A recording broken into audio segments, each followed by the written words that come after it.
हे पहा मंडळी, आता आपल्याला वेट लॉस करायचं असतं किंवा वेट मेंटेन ठेवायचं असतं म्हणून आपल्याला डीप फ्राईड वगैरे असं खावंसं वाटत नाही, पण कधीतरी चटपटीत चमचमीत पदार्थ खाण्याची इच्छा तर होतेच। मग आज आपण फक्त 1 चमचा तेलात वरतून कुरकुरीत आतून मऊसूत सॉफ्ट आणि चटपटीत असं आलू चाट बनवणार आहोत। अगदी सोपं आहे। फक्त 4 बटाटे उकडायचे, ओव्हरकुक करायचे नाही, साल काढायचे आणि फ्रीजमध्ये 2 ते 3 तास ठेवून द्यायचं। संपूर्ण असे थंडगार हे बटाटे आहे, त्यांना आपल्याला फोडी करून घ्यायच्या आहे। अशा मध्यम करायच्या, खूप लहान फोडी करायच्या नाही, मध्यम अशा मोठ्या मोठ्या फोडी मी इथे करून घेते। फक्त महत्त्वाची गोष्ट लक्षात ठेवायची की बटाटा ओव्हरकुक करायचा नाही आणि फ्रीजमध्ये थंडगार करून घ्यायचा। तर 4ही बटाटे मी असे फोडी करून घेतलेले आहे। एका बोलमध्ये काढून घ्यायचे। यांना आपल्याला छान असं चटपटीत मॅरिनेट करायचं आहे। फक्त या फोडी अशा मोकळ्या मोकळ्या करून घ्यायच्या। सगळ्या फोडी या मिक्सिंग बोलमध्ये मी या पद्धतीने काढून घेते। इथे मी बटाटा वापरलाय, तुम्ही रताळ सुद्धा वापरू शकतात। आता यामध्ये आपल्याला घालायचं आहे लाल तिखट। लाल तिखट तुमच्या आवडीनुसार कमी जास्त करा। लाल तिखटाचा रंग खुलून यावा म्हणून चिमूटभर हळद आणि सगळ्यात महत्त्वाचं 1 टीस्पून चाट मसाला। चवीनुसार मीठ घालायचं आहे आणि फक्त 1 चमचा तेल घालायचं। नाश्त्याच्या चमच्याने 1 चमचा तेल। हे सगळं छान असं मिक्स करायचं। हाताने करायचं नाही, बटाट्याचे तुकडे तुटू शकतात। असं टॉस करून करून मिक्स करायचं, म्हणजे बटाट्याला संपूर्ण छान कोटिंग होतं। आत्ताच किती टेम्पटिंग दिसतंय ना, एक फोड खाऊन पाहिल्यावर खूप मस्त लागलं। 5 मिनिटं बाजूला ठेवू।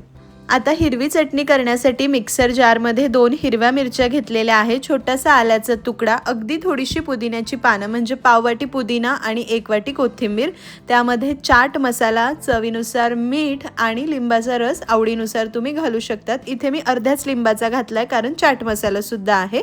थोडंसं पाणी घालायचं आणि चटणी बारीक करून घ्यायची। चाट मसाला जरूर घाला, खूप छान लागते। हिरवीगार चटणी तयार झाली। गोड दही करण्यासाठी तुम्हाला लागेल तितकं घट्ट दही घ्यायचं। दही किती आंबट आहे त्यानुसार पिठी साखर घालायची किंवा खडी साखरेची पावडर तुम्ही इथे घालू शकतात। हे सगळं छान मिक्स करून घ्यायचं आणि चांगलं फेटून घ्यायचं। इथे आपलं गोड दही सुद्धा तयार झालं। आता मी हे बटाटे डीप फ्राय करणार नाहीये, एअर फ्रायर माझ्याकडे आहे, एअर फ्राय मी करून घेणार आहे, म्हणजे फक्त 1 चमचा तेलामध्ये आपलं काम होऊन जातं। एअर फ्राय आधी मी 10 मिनिटे 180 डिग्रीवर प्रीहीट करून घेतलेला आहे। प्रीहीट केलेल्या एअर फ्रायरच्या या बोलमध्ये हे बटाटे आपल्याला या पद्धतीने ठेवून घ्यायचे। तुमच्याकडे एअर फ्राय नसेल तर फक्त मग अजून 1 चमचा तेल घालून तुम्ही तव्यावर चांगले असे वरतून लालसर कुरकुरीत होईपर्यंत परतू शकतात, किंवा तुम्हाला चालत असेल तर मग तुम्ही हे डीप फ्राय करून घेतले तरीही चालेल। पण डीप फ्राय करायचे नसेल, एअर फ्राय नसेल तर तव्यावर होऊ शकतं। आता या एअर फ्रायरमध्ये मी हे ठेवलेले आहे, तर यांना 10 ते 15 मिनिटांसाठी 180 डिग्रीवर मी छान करून घेणार आहे। 15 मिनिटे तरी ठेवते। सुंदर असे हे एअर फ्राय होतात। आता तर मला असं झालं की कधी तयार होतं आणि हे कधी चटपटी चाट मी सर्व करते। सुरुवातीचे 7 मिनिटे हे एअर फ्रायरमध्ये बटाटे छान झाले, जरासे क्रिस्पी सुद्धा झाले। एकदा आपल्याला यांना असे टॉस करून घ्यायचे, म्हणजे सगळ्या बाजूने छान होतात। अजून एक 7-8 मिनिटे होऊ देते।